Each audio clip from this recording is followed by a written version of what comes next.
Champions League final. Can Borussia Dortmund stop Real Madrid's march towards winning their 15th European Champions Cup? There must be few scenes in football more difficult than facing Real Madrid in the Champions League final. Los Blancos have not been beaten in a European Cup final since losing 1-0 to Liverpool in 1981, a run of 8 successive victories spanning 43 years and taking the club's total number of wins to 14, double the amount achieved by second-placed Milan.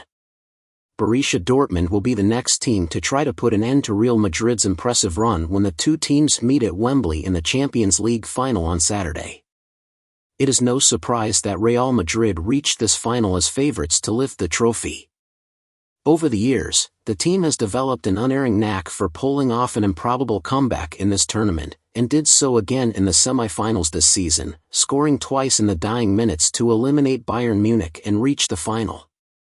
"We are not thinking about being favorites," Carlo Ancelotti told reporters.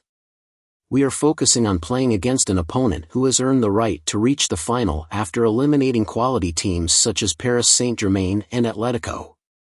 Borussia is a team with quality, commitment and attitude. We are convinced that we will have to dig deep, fight as we do in every final." 3 successive comebacks against Paris Saint-Germain, Chelsea and Manchester City, the last time the team reached the final in 2022, prompted defender and captain Nacho to say there was a magic about the team on European nights. Simply put, no matter how serious the situation, never rule Real Madrid out of the Champions League. The team's path to the final in the knockout stages this season has been somewhat less difficult.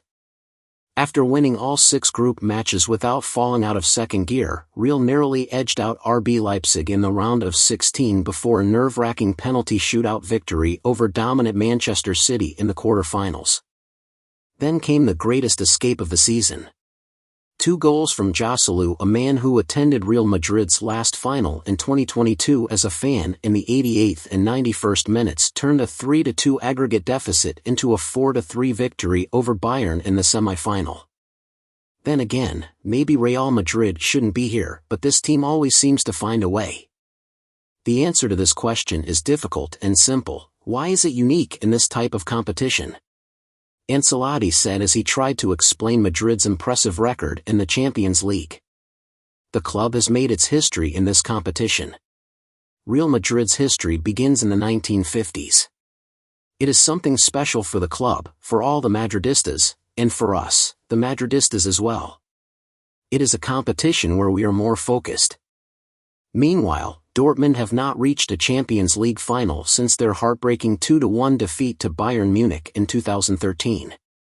Schwarzgelben's only victory in the competition dates back to 1997 when they beat Juventus 3-1. To say that Dortmund are not expected to reach the final would be an understatement. After a heartbreaking end to last season that saw Dortmund win the German league title for Bayern, the team struggled this season and finished the season in 5th place, 27 points behind runaway champion Bayer Leverkusen. Head coach Edin Terzic was moved to tears as he stood in front of Dortmund's yellow wall after that defeat. A win on Saturday would certainly make that crushing disappointment a distant memory. "It doesn't matter what comes to us from outside," he said. "What made us so strong, especially in the Champions League, is what we can influence. We want to show that on Saturday, so that it can be very successful." A defiant Terzic said that Real Madrid's history in the competition will not be counted on Saturday. He added, "I am fully convinced that anything is possible in one match. If anyone has shown that you can achieve a lot in one match, it is us, especially this season and especially in this competition. They have not lost in 8 Champions League finals in a row. What is important is what happens in the next match, and we are responsible for that."